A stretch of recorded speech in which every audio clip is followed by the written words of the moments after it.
प्रिय संस्कृत मित्राणि, नमः संस्कृतः।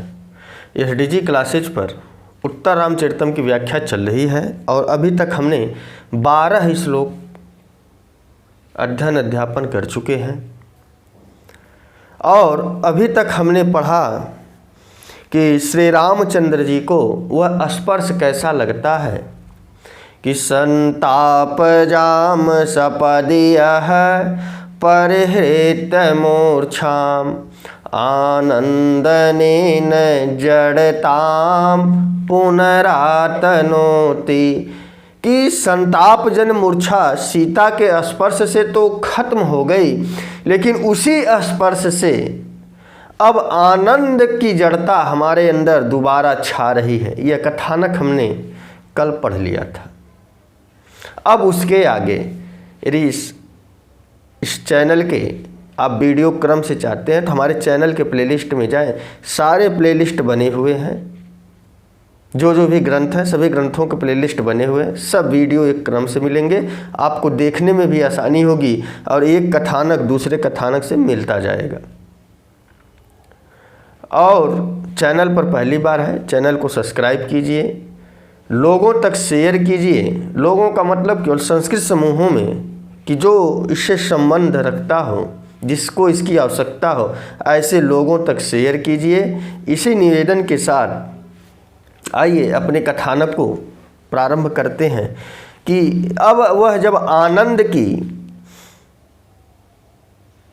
जड़ता से, माने व्यक्ति जब अत्यधिक प्रसन्न होता है तो मूर्छित होता है। वही श्री रामचंद्र जी कह रहे हैं जो संताप जन्य मूर्छा थी वह तो खत्म हो गई, लेकिन सीता के स्पर्श से जो हमारे हृदय में आनंद का एक गुबार उठा, उस गुबार से मैं फिर जो है मूर्छित हो रहा हूँ। ऐसा वाक्य जब श्री रामचंद्र जी कहते हैं तो फिर सीता जी कहती हैं, सीता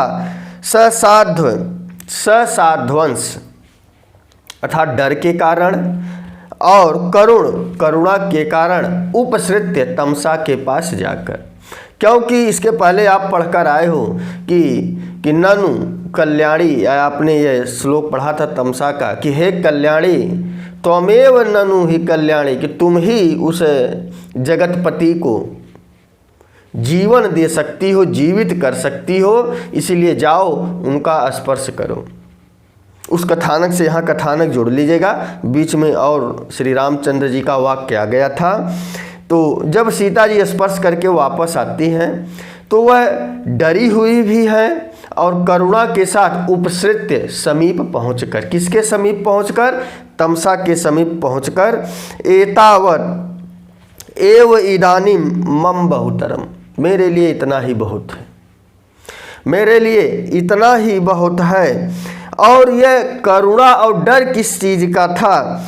करुणा इस चीज की थी कि वह श्री रामचंद्र जी मूर्छित थे, यह उनके अंदर करुणा थी। डर इसलिए था कि मैं उस श्री राम माने जगतपति के पास बिना आज्ञा के उनके समीप चली गई, इस बात का डर था।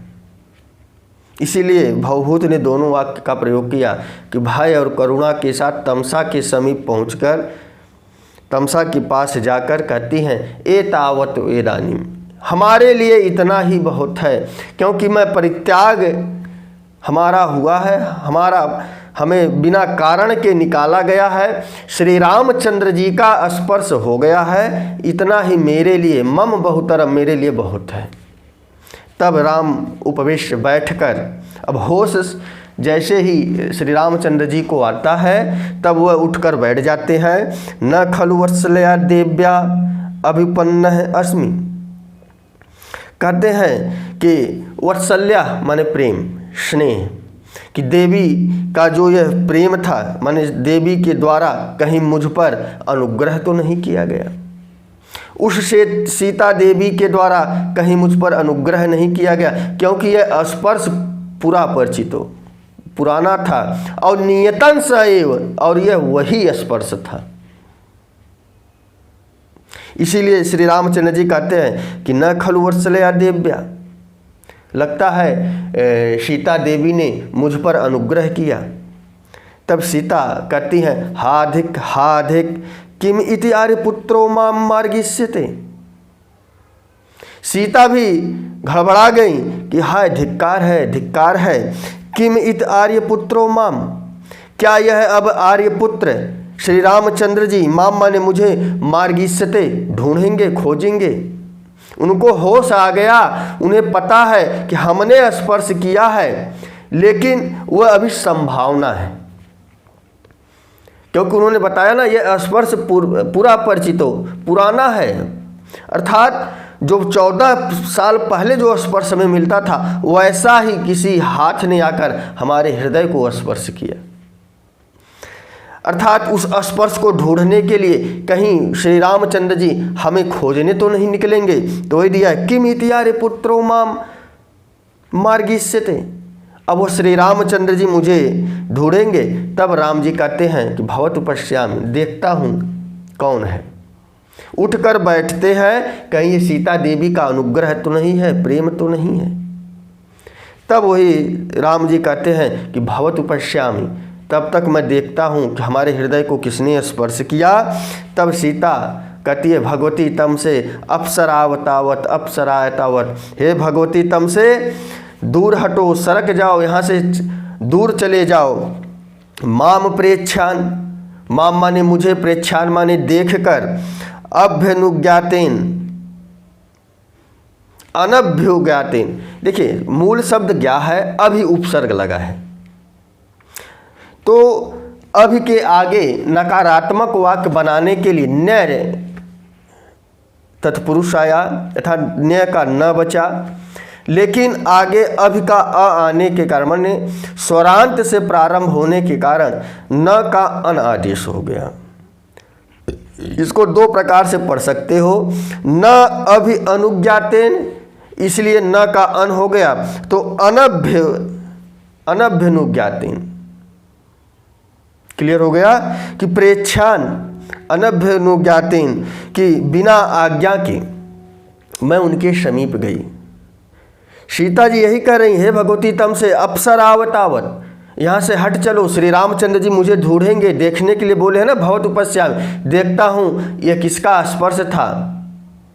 तो ही चीज़ सीता जी कह रही हैं कि अप्सरावतावत, यहाँ से सरक लो, यहाँ से हट जाओ, यहाँ से दूर चलो।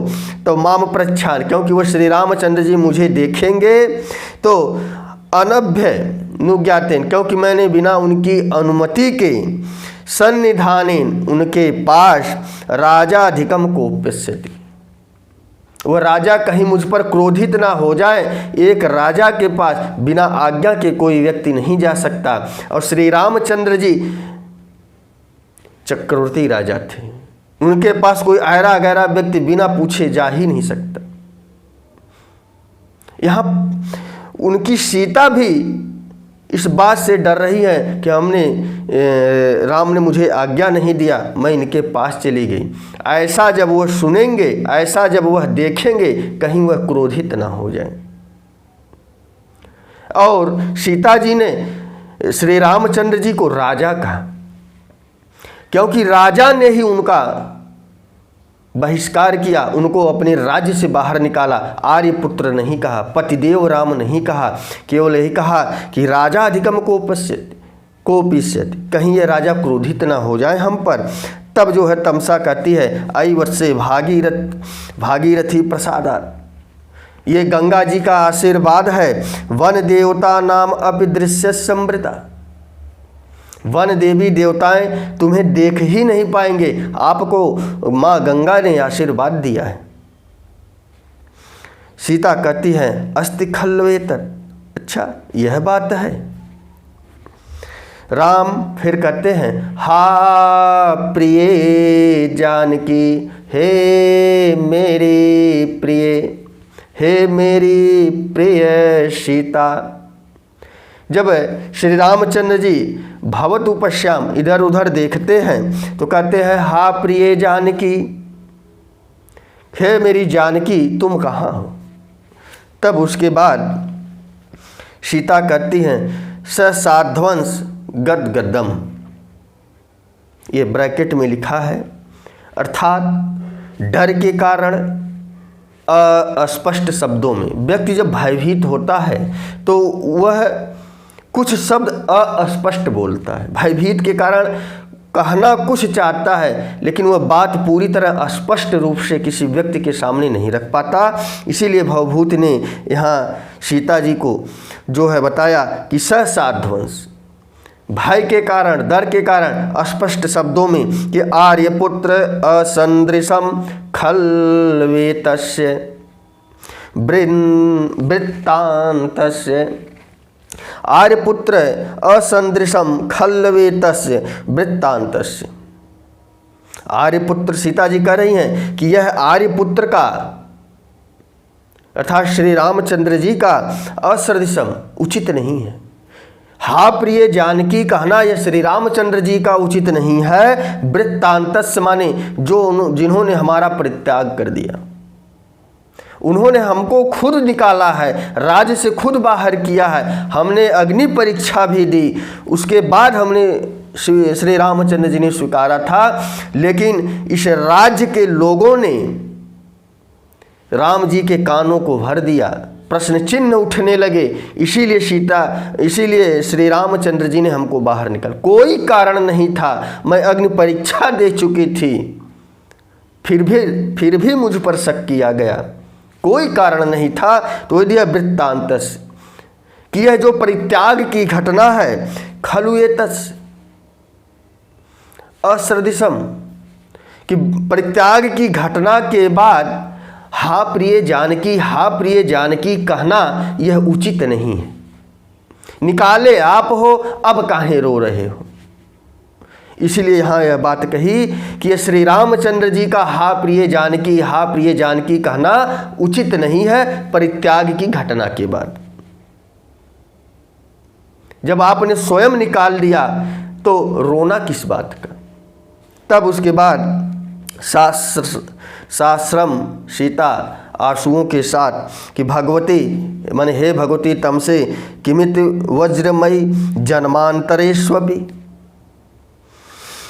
पुनरअपि संभावित दुर्लभ दर्शनस्य मामेव मंदभागिनीम उद्दिश्य एवं वत्सल्य एव वादिनी आर्यपुत्रस्योपरि निर्नुक्रोशा भविष्यामि। यहाँ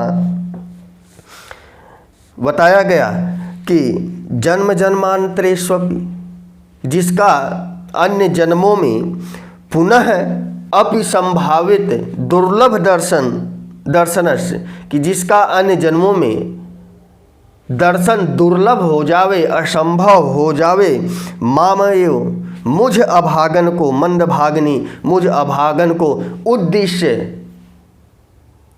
उद्दिष्ट करके, अर्थात वो श्री रामचंद्र जी हमारा ही नाम ले रहे हैं, वही यहाँ दिया कि उद्देश्य एवं, कि हमको लक्ष्य करके, हमको उद्देश्य करके, हमको निर्दिष्ट करके, हमारा नाम लेकर, हमारा लक्ष्य लेकर या हमको लक्षित करके, वत्सल एव वादिनी आर्यपुत्रस्योपरि,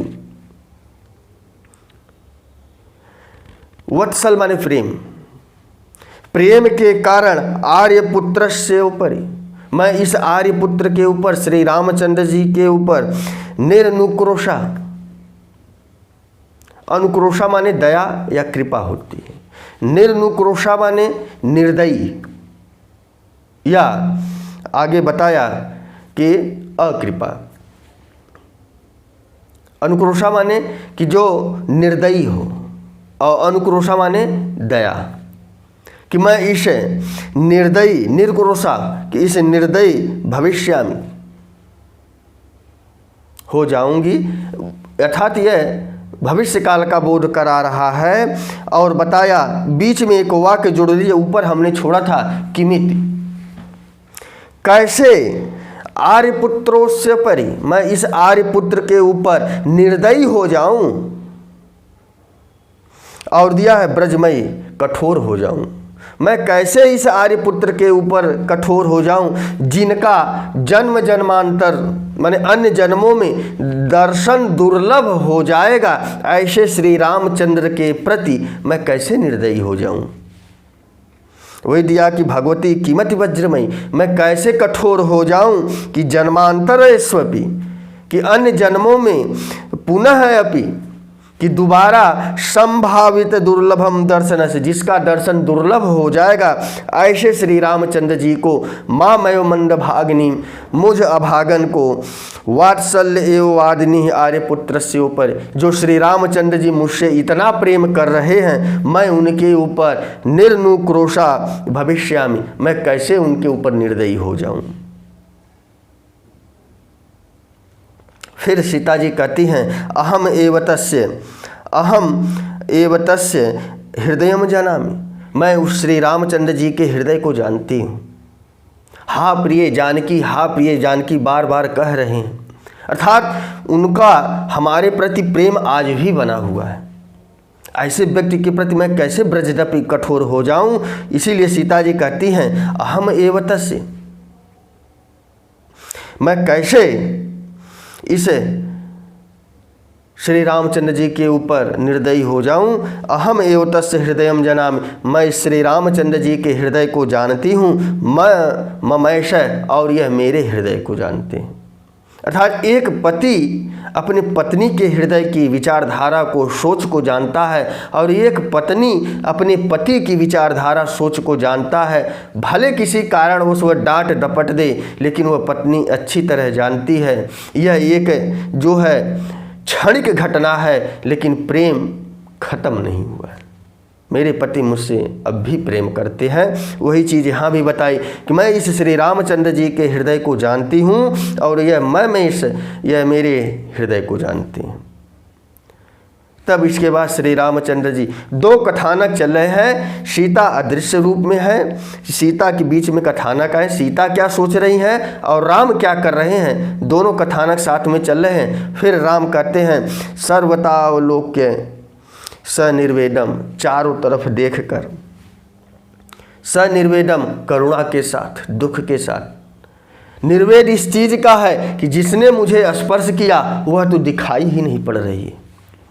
आखिर वह स्पर्श कैसा था, यह दुख है श्री रामचंद्र जी को, जिससे मैं पुनः जीवित हो गया, मेरी संताप जन्य मूर्छा खत्म हो गई। आखिर वह स्त्री है कहाँ, वह हाथ कहाँ है, वह छूने वाली कहाँ है। इसीलिए सनिर्वेदम, करुणा के साथ, हा न किंचित अत्र, लगता है यहाँ कुछ नहीं, कोई नहीं है यहाँ पर। तब सीता कहती हैं कि भगवते निष्कारण परित्यागिनो, कि हे भगवती, माने तम से, भगवती से किसका बोध हो रहा है, तमसा का बोध हो रहा है। सीता जी कह रही हैं कि हे तम से निष्कारण परित्यागिनो, भले ही मैं बिना कारण के हमारा परित्याग हो गया, या बिना कारण के हमें राज्य से बाहर कर दिया गया। अब ये तस्य दर्शनेन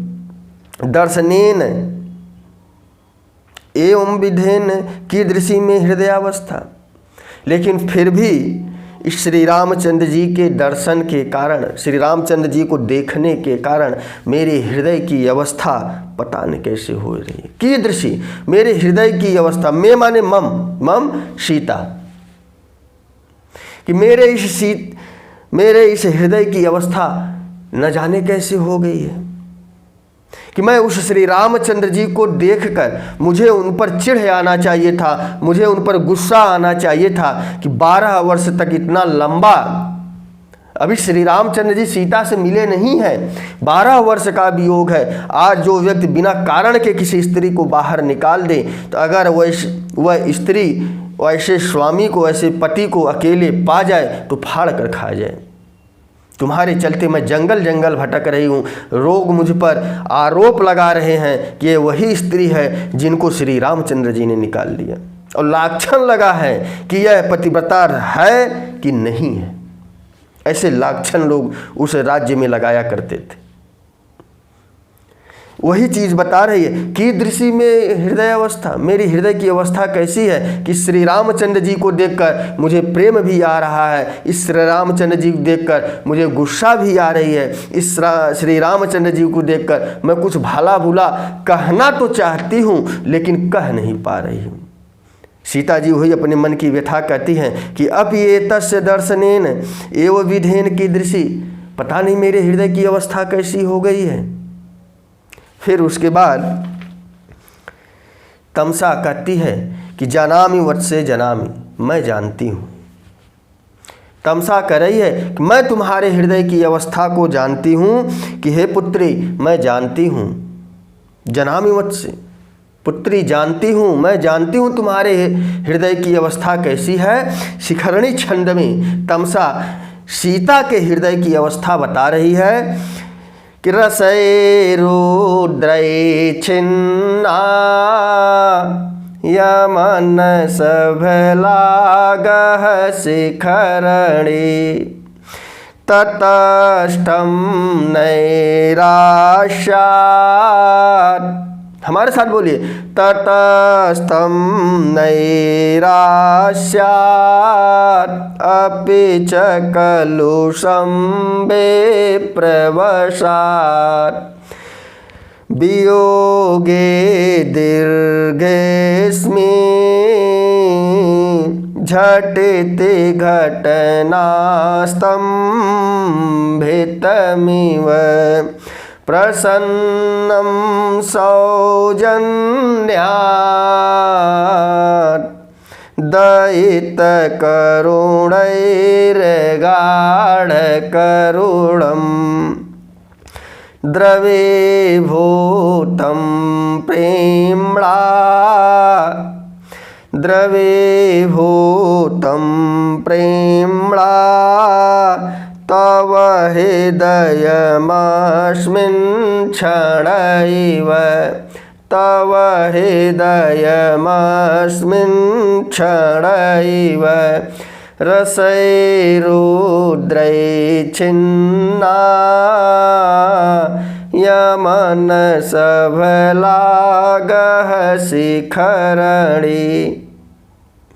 यहाँ तमसा कहती है, हे सीता मैं तुम्हारे हृदय की अवस्था को बता रही हूँ कि तुम्हारे हृदय की अवस्था कैसी हो गई। क्योंकि सीता ने पूछा कि कीदृशी मेरा हृदय कैसा हो गया, मेरे हृदय की अवस्था कैसी हो गई है। तब तमसा वही कहती है कि तव हृदयम, तव माने तुम्हारा अर्थात सीता, तव से किसका बोध हो रहा है, सीता का बोध हो रहा है। चौथी लाइन में देखिए कि तव हृदयम अस्मिन् क्षणयु, इस समय तुम्हारे हृदय की जो अवस्था है, अस्मिन् क्षणयु इस समय, तव हृदयम तुम्हारे हृदय की जो अवस्था है, नैरास्यात् ततस्थम, निराशा के कारण तटस्थ हो गया है।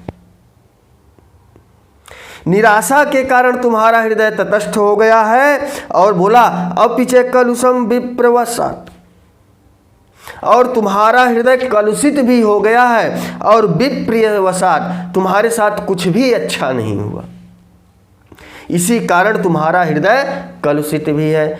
दो बताए और यह इस श्लोक में 5 उत्प्रेक्षा अलंकार है, 5 चीजें उत्प्रेक्षा की गई, संभावना व्यक्त की जा रही हैं कि अस्मिन हृदयम तव, माने इस समय जो तुम्हारे हृदय की अवस्था है, हमेशा जितने भी उत्प्रेक्षाएं की जाएंगी, अंतिम लाइन का चौथी लाइन का सेकंड पार्ट है वह जुड़ता रहेगा कि तव हृदयम अस्मिन् क्षणयु, इस समय जो तुम्हारा हृदय है वह नैराश्यात्, निराशा के कारण, निराशा के कारण तुम्हारा हृदय तटस्थ हो गया है, उदासीन हो गया है। अब कुछ लोग पूछेंगे तटस्थ क्या होता है, कि दो लोगों के बीच में यदि झगड़ा हो रहा हो, ना आप इस तरह से बोले ना इस तरफ से बोले, केवल वहाँ खड़े रहें, किसी तरफ से आप अगर नहीं बोल रहे हैं, यह है तटस्थ रहना। जैसे हमारे संसद में या विधानसभा में जब वोटिंग होती है तो कुछ विधायक तटस्थ हो जाते हैं, वो वोटिंग में भाग नहीं लेते, केवल वो विधानसभा से बाहर चले जाते हैं। वही चीज़ यहाँ भी है कि निराशा के कारण तुम्हारा हृदय तटस्थ हो गया है, ना तो तुम में प्रेम उमड़ रहा है, ना तो उस श्री राम के प्रति तुम्हें गुस्सा आ रहा है। ततस्थं नैराश्यात् तव हृदयम् अस्मिन् क्षणैव, और कैसी हृदय की अवस्था हो गई कि अपि च कलुषं विप्रवशात्, अर्थात तुम्हारे साथ कुछ भी अच्छा नहीं हुआ। एक तो तुम्हें रावण हर के ले गया, यह भी अच्छा नहीं हुआ। राम के साथ तुम 14 वर्ष तक जंगल में रही, एक राजा के साथ विवाह हुआ था, ऐसी स्त्री को राजमहल में रहना चाहिए था, लेकिन विधि का ऐसा चक्र चला कि तुम राजकाज को छोड़कर जंगलों में रहने लगी, यह भी अच्छा नहीं हुआ। और जंगल में रहते ही रावण तुम्हारा अपहरण कर ले गया, यह भी अच्छा नहीं हुआ। जबकि ऐसे धनुर्धारी थे, ऐसे जगतपति थे कि वो पूरे संसार को चलाते थे, वह भी आपकी रक्षा नहीं कर पाए, यह भी जो है विप्रवसात है, प्रियवसात, कुछ भी अच्छा नहीं हुआ। और ऐसे व्यक्ति के द्वारा तुम्हारा अपहरण हुआ जो राक्षस कहलाते थे, यह भी कुछ अच्छी घटना नहीं थी। और जब तुम्हें श्री रामचंद्र जी उस लंका को जीतकर अयोध्या में लाते हैं तो तुम्हें अग्नि परीक्षा से गुजरना होता है, यह भी अच्छा नहीं हुआ। इसी के कारण भवभूत ने लिखा कि विप्रवसात, तुम्हारे साथ कुछ भी आज तक अच्छा नहीं हुआ, इसीलिए तुम्हारा हृदय कलुषित है। फिर उसके बाद दूसरी लाइन में कहते हैं वियोगे दीर्घस्मिन् झटिति घटना स्तंभितमिव। वियोगे दीर्घ अस्मिन्, तुम्हारा दीर्घ वियोग हुआ है, 1-2 वर्षों का नहीं है, 12 वर्षों का वियोग है। इसीलिए इसे, और जो ये झटित घटना हुई लंबे वियोग के कारण, एकाएक तुम रामचंद्र जी को देख रही हो, एकाएक देखने के कारण तुम्हारा हृदय स्तंभित हो गया है, अवाक हो गया है, स्तब्ध हो गया है, तुम्हारे अंदर सोचने की क्षमता ही नहीं रह गई। अवाक का अर्थ यही होगा, स्तंभित का अर्थ यही होगा। स्तंभित माने क्या हुआ कि एकाएक जिसकी हमने उम्मीद न की हो वह व्यक्ति घर आ जाए, हम लोग अवाक रह जाते हैं। वही चीज है कि तुम्हारा लंबा वियोग था और इस पंचवटी में एकाएक तुम्हारा मिलना हुआ, यह पहले से कोई प्री प्लान नहीं था, पहले से ऐसी कोई कथानक नहीं थे कि सीता जी राम को देखेंगी, एकाएक हुआ। इसीलिए तुम्हारा हृदय स्तंभितम, तुम अवाक हो गई, स्तब्ध हो गई, आश्चर्यचकित हो गई। इसीलिए बताया कि तो हृदय अस्मिन् क्षणयुव, तुम्हारा हृदय इस समय कैसा है कि एकाएक मुलाकात के कारण, एकाएक श्री रामचंद्र जी को देखने के कारण, जो दीर्घ वियोग था, जो लंबा वियोग था, 12 वर्षों का वियोग था, एकाएक श्री रामचंद्र जी को देखने के कारण तुम्हारा हृदय स्तंभित हो गया। क्लियर हो गया। फिर उसके बाद बोला प्रसन्नम सौजन्यात्, और आपके अंदर श्री रामचंद्र जी के प्रति प्रेम भी है, सौजन्यता भी है। दुर्भाव श्री राम के प्रति आपके हृदय में आता ही नहीं, इसीलिए तुम प्रसन्न भी हो रही हो, तुम्हारा हृदय प्रसन्न भी हो रहा है। 3 चीजें बताई। पहला बताया कि निराशा के कारण तुम तटस्थ हो गई हो, उदासीन हो गई, तुम्हारा हृदय उदासीन हो गया है और तुम्हारे साथ कुछ भी अच्छा नहीं हुआ, प्रियवसात, इसीलिए तुम्हारा हृदय कलुषित हो गया है। और बताया कि लंबे वियोग के कारण एकाएक श्री रामचंद्र जी को देखने से तुम स्तंभित सी हो गई हो, तुम्हारा हृदयम तो हृदयम अस्मिन् क्षणयुः स्तंभितम। फिर उसके बोला कि सौजन्यात् प्रसन्नम तो हृदयम अस्मिन् क्षणयुः, माने अस्मिन् क्षणयुः तो हृदयम, कि तुम्हारा श्री राम के प्रति कोई दुर्भाव नहीं है, कोई गलत विचारधारा नहीं है, इसीलिए उस व्यक्ति को देखकर तुम प्रसन्न हो रही हो, उस श्री रामचंद्र जी को देखकर तुम्हारा हृदय प्रसन्न भी हो रहा है। 4 उत्प्रेक्षाएं मिली यहाँ पर और 5वां उत्प्रेक्षा दिया दयिते करुणैर्गाढ़ करुणम दयिते करुणै गाढ़ करुणम। दयित माने प्रेम, अर्थात श्री रामचंद्र की करुणा के कारण तुम्हारी भी करुणा गाढ़ी हो गई है, बढ़ गई है। यह भी एक क्या है, तुम्हारे हृदय की अवस्था है। श्री रामचंद्र जी को मूर्छित देखकर तुम भी जो है घबरा गई, शोकाकुल हो गई, अर्थात तुम्हारे अंदर सोचने की क्षमता खत्म हो गई, इसीलिए तो तुम हमारे पैरों में गिर पड़ी। तुम जनक पुत्री हो, रानी हो, और एक रानी जो है तमसा के पैरों में गिर रही है।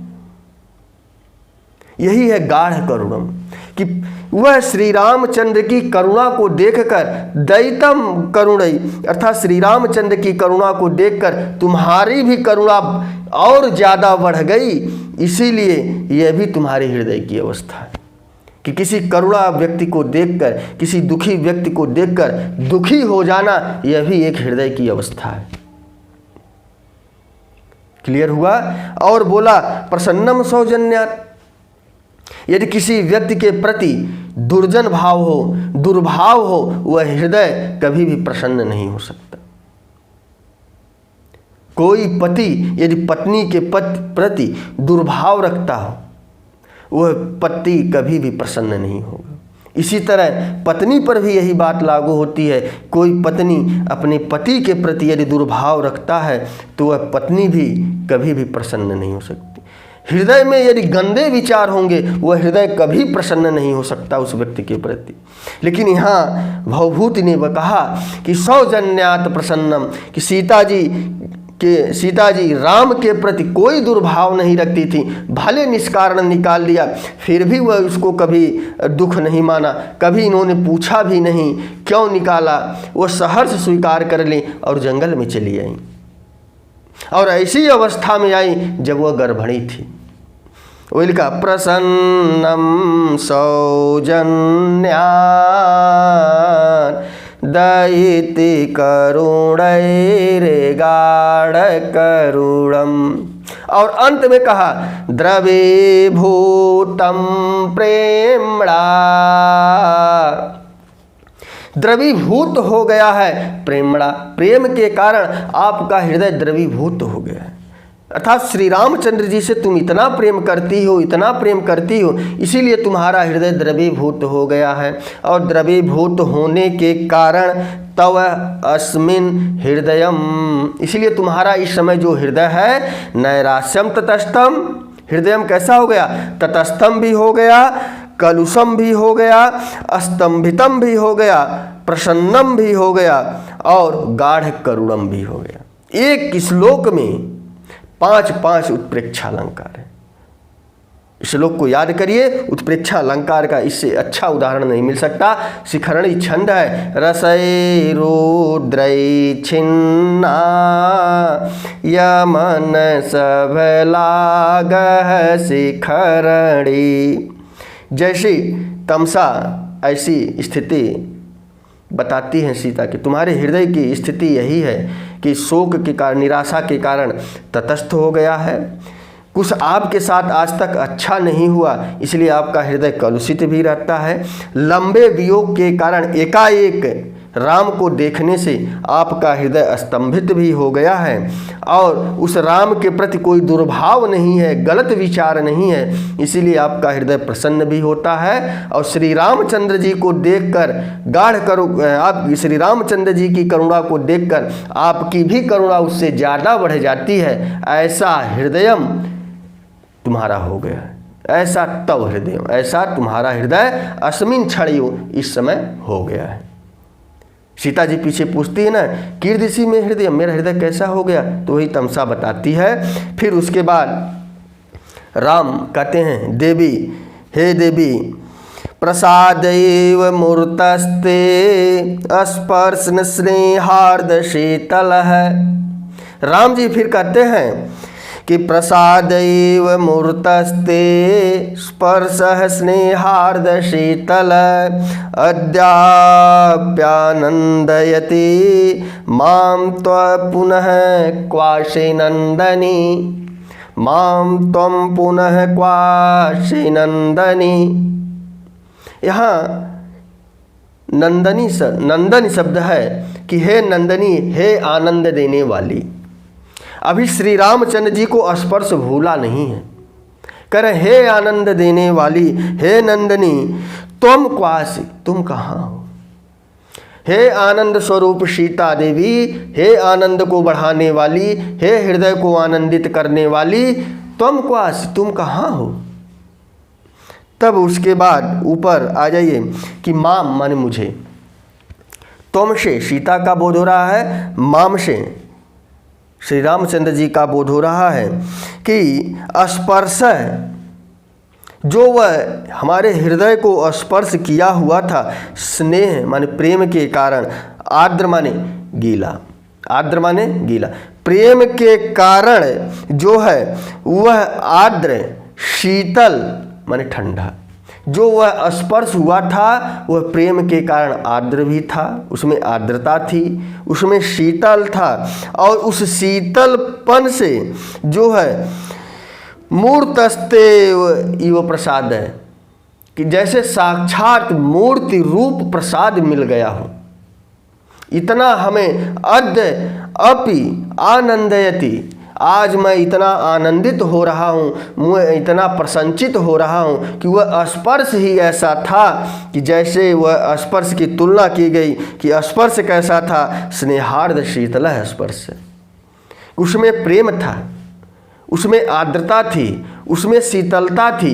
ऐसी स्पर्श से अद्यपि आज मैं आनंदतिमाम, मैं आनंद का अनुभव कर रहा हूँ। ऐसा लगता है कि मूर्तस्ते प्रसाद इव, जैसे साक्षात हमें प्रसाद मिल गया हो, जैसे साक्षात सीता देवी, जैसे किसी व्यक्ति को कोई पुरस्कार मिल जाए, कोई उसकी मनचाही वस्तु मिल जाए, उसका हृदय प्रसन्नचित हो जाता है।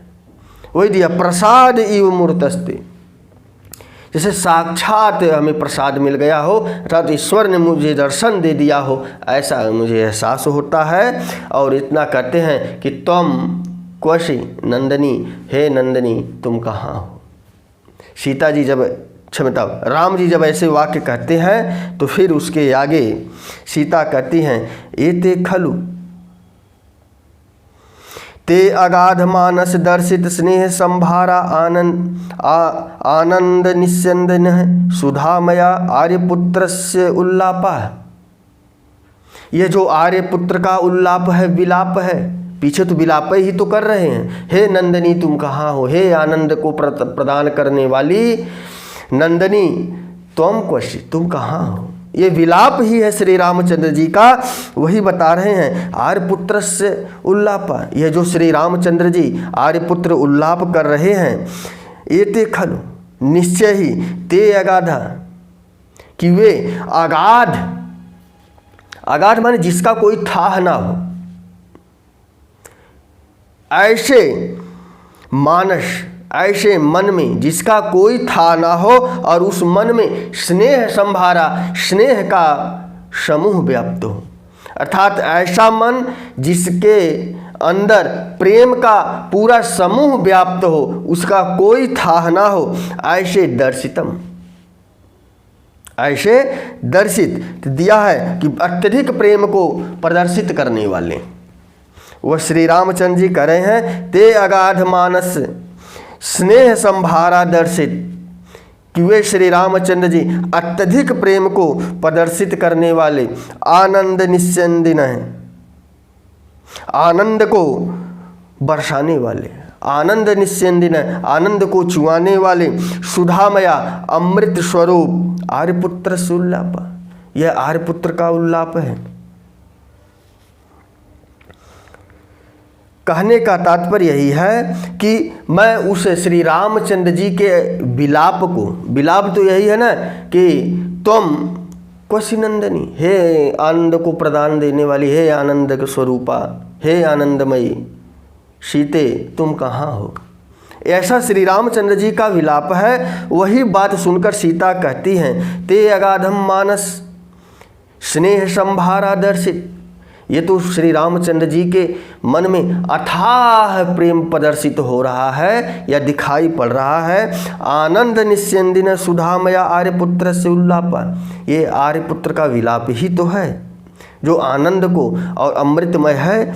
और जाने प्रत्येन, मैं जानती हूँ, प्रत्यय माने विश्वास होता है, प्रत्यय ने दिया है कि मैं उनके विश्वास को जानती हूँ कि निष्कारण परित्यागात, कि बिना कारण के उन्होंने हमारा परित्याग कर दिया। और आगे दिया सल्लितो अपि, और उसी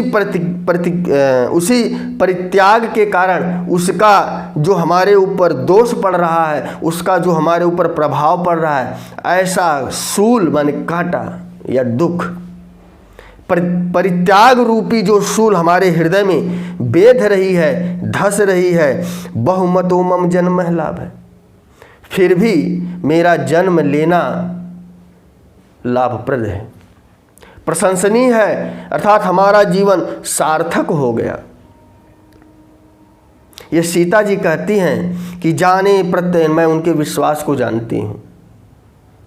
भले ही उन्होंने हमारा परित्याग कर दिया, लेकिन मैं इतना पक्के दावे के साथ कह रही हूँ, परित्याग तो लोगों की बातों में आकर उन्होंने किया, लोक मर्यादा की रक्षा के लिए उन्होंने हमारा परित्याग किया, लेकिन उनके अंदर आज भी हमारा प्रेम है। नहीं तो इस जंगल में आकर वह विलाप नहीं करते कि तुम कोसी नंदनी हे सीते तुम कहाँ हो, बार बार हा प्रिय जानकी यह वाक्य नहीं कहते, यही सीता कहती हैं।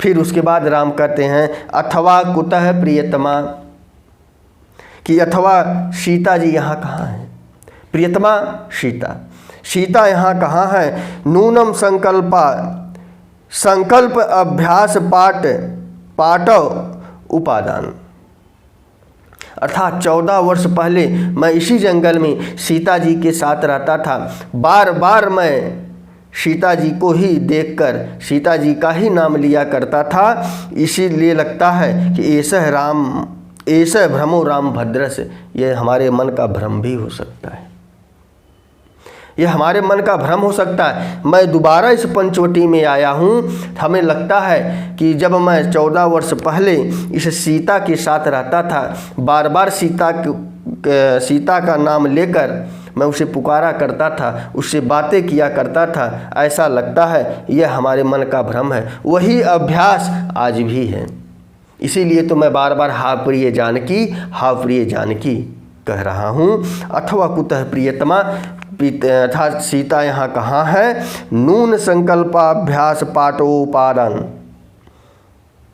कि यह पूर्व का अभ्यास ही है कि पूर्व में हमने सीता जी के साथ 14 वर्ष बिताए थे, आज भी वही अभ्यास पड़ा हुआ है कि हे सीते यह चीज़ कहाँ है, हे सीते तुम कहाँ हो। वही अभ्यास आज भी लगता है हमारे साथ हो रहा है, यह हमारे मन का भ्रम है। ये श्री रामचंद्र जी खुद को कह रहे हैं, हे राम ये तुम्हारे मन का भ्रम है, सीता जी यहाँ नहीं है। कभी कभी व्यक्ति कहीं दुविधा की स्थिति में फंसता है तो तुरंत वह मन में कहता है कि यहाँ से बेटा निकल लो, नहीं तो मामला बिगड़ जाएगा। खुद से ही कहता है। वैसी ही घटना यहाँ श्री रामचंद्र जी के साथ हो गई कि जब सीता को वह नहीं देखते हैं उधर उधर तो कहते हैं यह हमारे मन का भ्रम है। 14 साल इसी स्थान पर रहा, उसी का अभ्यास पड़ा हुआ है और कोई बात नहीं है, यह हमारे मन का भ्रम है। तभी नेपथ्य से आवाज़ आती है, अहो महाप्रमाद है, अहो महान प्रमाद है, अनर्थ हो गया, अनर्थ हो गया, महान प्रमाद है, बहुत बड़ा अनर्थ हो गया। तभी पीछे से आगे लिखा होगा सीता देव्या स्वकर तलई, क्षमता सीता देव्या स्वकर कलितई इति अर्धम पठ्यते। नेपथ्य से पर्दे के पीछे से आवाज आ रही है कि महा अनर्थ हो गया, महा अनर्थ हो गया। क्या अनर्थ हो गया? पीछे मंच से श्लोक जो अभी हम पीछे पढ़कर आए हैं कि सीता देव्या स्वकर कलितई सल्लके पल्लवाग्रई अग्रे लोलह करी कलभको यह पूरा वर्धितो भूत। लिखा है सीता देव्या स्वकर कलितई इति अर्धम पठ्यते, केवल आधा ही श्लोक पढ़ा गया। ब्रैकेट में लिखा है अहो महाप्रमादः प्रमादः, बड़ा अनर्थ हो गया, अनर्थ हो गया। उसके बाद तुरंत ही पर्दे के पीछे से आवाज आती है कि सीता देव्या स्वकर कलितई, ऐसा आधा श्लोक पढ़ा जाता है। फिर राम सकरुणो उत्सुक्यम किम तस्य, राम बड़ी करुणा और उत्सुकता के साथ कहते हैं उसका क्या हुआ। सीता जी भी उस समय वही कही थी कि किम तस्य, उसका क्या हुआ। जब यह सीता जी श्लोक सुनती हैं तो सीता भी कहती हैं कि उसका क्या हुआ, और इधर श्री राम जी भी कह रहे हैं किम तस्य, उसका क्या हुआ। जैसे ही श्री रामचंद्र जी कहते हैं कि उसका क्या हुआ तो बोले क्षमता वद्वासार्धम पयसि विरहं सूयमन्नेन दर्पात् उद्दामेन द्विरदपतिना सन्निपत्याभियुक्त। फिर नेपथ्य से आवाज आई कि वर्धा सार्धम इति उत्तरार्ध पठ्यते, श्लोक का उत्तरार्ध भाग पढ़ा जाता है। उसके बाद सीता कहती हैं क इदानीम अभ्युजते, कौन इस समय लड़ रहा है हमारे पुत्र से, इस समय कौन उससे लड़ रहा है। भाई इस श्लोक में तो यही बताया गया ना कि सीता देवी के द्वारा जो गज शावक पाला गया था, जिसे सल्लकी का पल्लव खिलाया गया था, और वह बड़ा लोल था अर्थात वह बड़ा चंचल गज शावक था। और आगे बताया वर्धवा सार्धम, आज वह अपनी पत्नी के साथ इस गोदावरी नदी में स्नान कर रहा है। यह आप श्लोक पढ़कर आए हैं, 6 नंबर का श्लोक है। अब उसके आगे सीता जी कहती हैं कह इदानीम अभ्युज्यते, इस समय उससे कौन लड़ाई कर रहा है। पढ़े हो ना दरबार, किसी घमंडी हाथी ने कि यह हथनी के साथ स्नान कर रहा है, उस हथनी को हड़पने के लिए उस हाथी पर आक्रमण करने वाला था। इसीलिए सीता जी करें इस समय कौन उससे लड़ रहा है, तो राम भी कहते हैं क्वासौ दुरात्मा यह प्रियाया, कौन दुष्ट आत्मा है, यह एक प्रकार का गुस्सा है। क्व असौ दुरात्मा, कौन दुष्ट आत्मा है, यह प्रियाया, जो मेरी प्रिया पुत्र वधु, जो मेरी प्रिया के पुत्र वधु द्वितीयम, कि मेरी प्रिया के वधु और उसकी पत्नी के साथ ऐसा कर रहा है या आक्रमण कर रहा है। कौन ऐसा दुष्ट आत्मा है कि जो हमारी प्रियाया सीता देवी के द्वारा पाला गया जो गजसावक है, वह अपनी पत्नी के ऊपर, अर्थात उसे सीता देवी के द्वारा पाला गया जो गजसावक पुत्र है, जो पति पत्नी के साथ गोदावरी में स्नान कर रहे हैं, उसके ऊपर कौन आक्रमण कर दिया। ऐसा कौन सा दुष्ट है, ऐसा श्री रामचंद्र जी कहते हैं। और इति उत्तिष्ठति, इतना उठकर, इतना कहकर वह खड़े हो जाते हैं। इतना जैसे ही कहते हैं कौन से बधुयुक्त पुत्र पर आक्रमण कर रहा है। बधुयुक्त माने पति पत्नी के साथ, हाथी और हथनी पर कौन आक्रमण कर रहा है। इतना जैसे ही श्री रामचंद्र जी कहते हैं तुरंत उठकर खड़े हो जाते हैं। और तभी प्रवेश मंच पर जो है वासंती का प्रवेश होता है। और यह श्लोक भी पीछे से ही आया है। यह श्लोक क्या है, पीछे से आया, लेकिन वासंती अभी मंच पर नहीं आई थी। वह कहती है ना कि मेरी प्रिय सखी वासंती बोल रही है, तभी तो वह श्लोक आया। नेपथ्य से आवाज आती है कि सीता देव्या स्वकर कलितई। अब वह वासंती पहली बार मंच पर आ रही है और वासंती संभ्रांता और घबराई हुई है। तमसा भी आई घबराई हुई थी और मुरला भी घबराई हुई थी। राम मूर्छित अवस्था में मंच पर उपस्थित हुए, सीता भी घबराई हुई है। पूरा तृतीय अंग घबराहट का ही है। जितने भी पात्र मंच पर आ रहे हैं सब घबराए हुए हैं। इसीलिए लिखा संभ्रांता देव त्वर्यताम त्वर्यताम, घबरा कर महाराज जल्दी कीजिए, जल्दी कीजिए, जल्दी कीजिए। सीता कहती है हा कथम में प्रिय सखी वासंती, अरे यह तो मेरी प्रिय सखी वासंती है। मंच पर अर्थात साक्षात सीता के सामने अब जंगल में उसी माने मंच पर दृश्य प्रस्तुत हो रहा है और दृश्य जंगल का है। जैसे ही उस जंगल में वासंती का प्रवेश होता है, वही सीता जी कहती हा कथम में प्रिय सखी वासंती, ये तो मेरी प्रिय सखी वासंती है। प्रश्नवाचक चिन्ह लगा, अरे ये तो मेरी प्रिय सखी वासंती है। 12 वर्षों बाद वह वासंती को देख रही है। और राम भी वही कहते हैं कथम देव्या प्रिय सखी वासंती, अरे यह तो हमारी देवी माने सीता जी की प्रिय सखी वासंती है। राम भी पहचान गए, अरे ये तो 14 वर्ष पहले जो सीता जी के साथ सीता की जो प्रिय सखी थी वही तो वासंती दिखाई पड़ रही है। राम कहते कथम देव्या प्रिय सखी वासंती, अरे यह तो देवी हमारी प्रिय सखी हमारी सीता की यह तो प्रिय सखी वासंती है।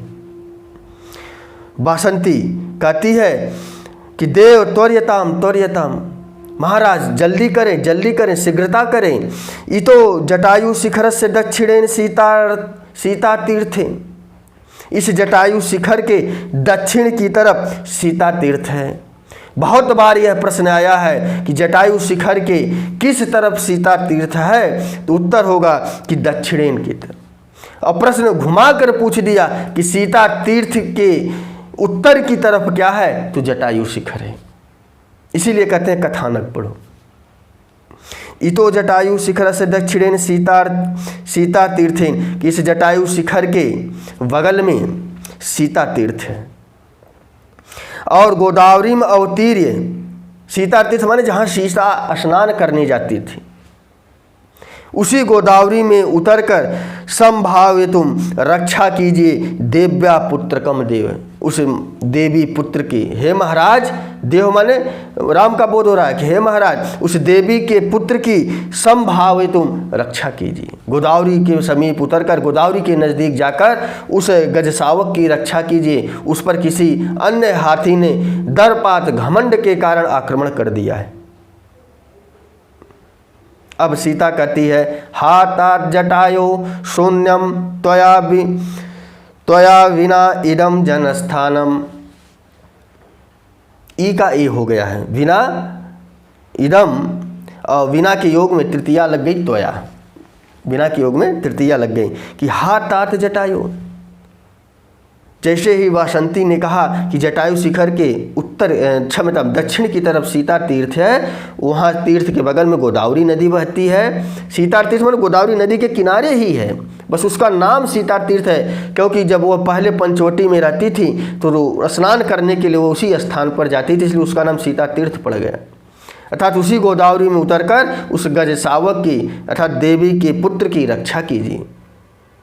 जब यहाँ पर जटायु का नाम वासंती लेती है तो सीता कहती हा तात जटायु, हाय तात जटायु, क्योंकि सीता को बचाने के लिए ही जटायु की मृत्यु हुई थी, इसीलिए सीता भी करुणा में आ गई। शून्य त्वया बिना इदम जनस्थान, तुम्हारे बिना यह जो है पंचवटी कितना सूना सूना लग रहा है। तब राम भी कहते हैं आहा हृदय मर्मछिदम खल्लवमीम कथोद्घाता। कथोद्घाता माने उस जटायु की चर्चा को सुनकर, जटायु का नाम सुनकर यह वर्णन, यह घटना हमारे हृदय को बेध रहा है, हमारे हृदय में छेदा कर रहा है, हमारे हृदय को चोट पहुंचा रहा है। क्योंकि यही जटायु था कि जो हमारी पत्नी को बचाने के लिए अपने प्राणों को त्याग दिया, रावण से लड़ा कि जिसके चलने से पूरे भुवन हिल जाते थे, ऐसे रावण से वह लड़ा। ऐसी घटना सुनकर अर्थात उस घटना को याद करके, जटायु का नाम सुनकर श्री रामचंद्र जी का भी हृदय जो है छेदित हो रहा है, अर्थात उनके हृदय को चोट पहुंचा, अर्थात उनके हृदय में करुणा बढ़ गई। जटायु का नाम सुनकर उनका भी हृदय करुणा से युक्त हो गया। वासंती कहती है इतो इतः देव, इधर आइए, इधर आइए या इधर से आइए। सीता कहती है भगवती सत्यमेव वन देवता अपि माम न पश्यति। अब सीता जी का कथन आया कि हे तमसे, भगवती किसके लिए है? तमसा के लिए है कि हे तमसे, सत्यमेव, सत्य ही है कि वन देवता अपि माम न पश्यति, वन देवी देवता भी हमें नहीं देख पा रहे हैं। वासंती एक वन देवी है, वासंती एक क्या है? वन देवी है। और सीता बगल में खड़ी हैं और वह श्री रामचंद्र जी से कह रही हैं, सीता अदृश्य रूप में है, राम भी उनको नहीं देख पा रहे हैं। और तभी वासंती का प्रवेश होता है। वही वासंती ऊपर कहती है, इतो इतः, इतः इतः देव, इधर से आइए, इधर से आइए। तब वही सीता जी कहती हैं, भगवती सत्यमेव वन देवता अपि माम न पश्यति, कि हे तमसे, यह तो सत्य है कि वन देवता भी हमें नहीं देख पा रहे हैं। सीता आश्चर्यचकित हो जाती है कि वासंती तो वन देवी है, यह वन देवी जब हमें नहीं पहचान पा रही, मैं इसके बगल में खड़ी हूँ, मुझे नहीं देख रही है। तब तमसा कहती है, अयि वत्से सर्वदेवताभ्य प्रकृष्ट तम ऐश्वर्यम मंदाकिन्या। यहाँ बताया कि हे पुत्री, गंगा का प्रभाव सारे देवताओं से बढ़कर है, अर्थात सभी देवताओं में सबसे अच्छा प्रभाव गंगा जी का ही। सर्वदेवताभ्य प्रकृष्टतम ऐश्वर्यम मंदाकिन्या माने गंगा जी, मंदाकिन्या माने गंगा जी, कि सारे देवताओं से ज़्यादा उत्कर्ष इस गंगा जी का प्रभाव है। कि वन की देवी देवताएं जब सीता जी को नहीं देख पा रही हैं, अर्थात गंगा जी का आशीर्वाद उन वन देवी देवताओं से ऊपर है। और बताया आगे, और तत्कीमत भी शंक से, और तुम इस गंगा देवी पर शंका कर रही हो। तुम क्यों शंका कर रही हो? इस वन देवी देवताओं से ज़्यादा उस गंगा जी का आशीर्वाद है। तब सीता ततोऽनुसरावह इति परिक्रमति, चलो हम लोग भी इनका अनुसरण करते हैं। ततो अनुसराव, जब हमें ये वन देवी नहीं देख पा रही हैं, राम जी नहीं देख पाए, तो चलो जब हमें ये देख ही नहीं रहे हैं, आओ चलो हम भी इनके पीछे पीछे चलते हैं। ततो अनुसरावह, चलो इनके पीछे पीछे चलते हैं। इति परिक्रामति, इतना कहकर वह चल देती हैं। तब राम कहते हैं, भगवती गोदावरी नमस्ते, हे भगवती गोदावरी नमस्ते माने प्रणाम। यही मर्यादा है, यही मर्यादा पुरुषोत्तम राम है कि गोदावरी नदी को देखकर पहले उन्होंने प्रणाम किया। हे भगवती गोदावरी, भगवती यहाँ पर जो शब्द आया है वह गोदावरी के लिए संबोधन है। हे भगवती गोदावरी, भगवती गोदावरी, हे भगवती गोदावरी प्रणाम। वासंती निरूप्य, वासंती निरूप माने देखकर, अच्छी तरह से देखकर। देव मोदस्व मोदस्व, हे महाराज, हे आर्यपुत्र प्रसन्न होइए, प्रसन्न होइए। विजयिना वधदूतीयेन देव्या पुत्रकेण, विजयी हो गया वधदूतेन माने पत्नी के साथ। ये जो गज शावक है, जो सीता देवी का पुत्र है, वह विजय को प्राप्त हो गया। इसीलिए हे देव मोदस्व मोदस्व, आप प्रसन्न होइए, प्रसन्न होइए। तभी राम कहते हैं, विजयताम आयुष्मान चिरंजीवी भव। पुत्र विजयी होवे, हे आयुष्मान माने चिरंजीवी भी होता है कि चिरंजीवी पुत्र विजयी हो, ऐसा आशीर्वाद श्री रामचंद्र जी देते हैं। तब सीता कहती हैं, अहो ईदृशो में पुत्र का समृतम, अरे मेरा पुत्र इतना शक्तिशाली हो गया। अहो ईदृशो में माने मेरा, पुत्र का माने पुत्र, समृता माने हो गया, मेरा पुत्र इतना शक्तिशाली हो गया है। यह लव कुश, अरे सीता के जो बच्चे हैं लव कुश, उससे पहले की यह घटना है। इसीलिए यह गज शावक बड़ा है, शक्तिशाली है। वही सीता जी कहती है, अरे मेरा पुत्र इतना शक्तिशाली हो गया। और एक ये श्री रामचंद्र जी थे, रावण मुझे हर कर ले जा रहा था, इन्होंने हमारी रक्षा नहीं की। और यह हमारा पुत्र है, आज अपनी पत्नी की रक्षा कर रहा है। और यह एक श्री रामचंद्र जी हैं कि उनकी पत्नी का अपहरण हो गया और यह रक्षा नहीं कर पाए। लिखा नहीं है लेकिन भाव यही प्रकट हो रहा है। हाथी की घटना लाने का भवभूति का और क्या कारण हो सकता है।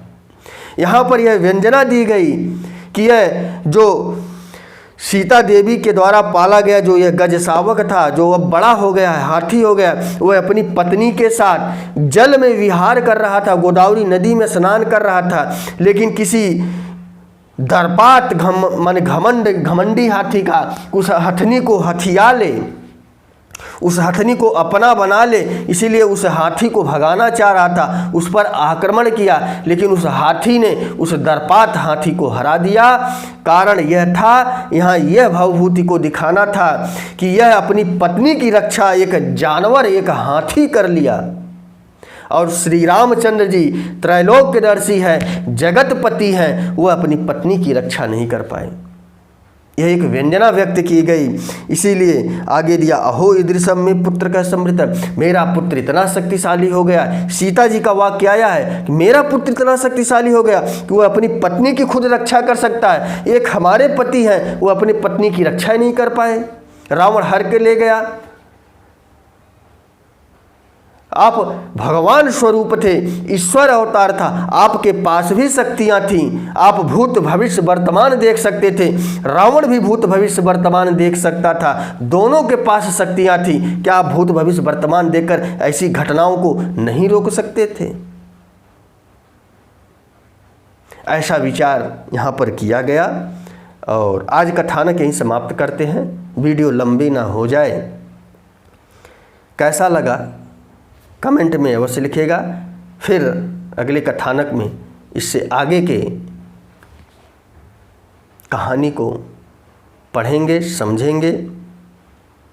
तो बस आज के लिए इतना ही। नमः संस्कृताय, शुभ संध्या, शुभ रात्रि।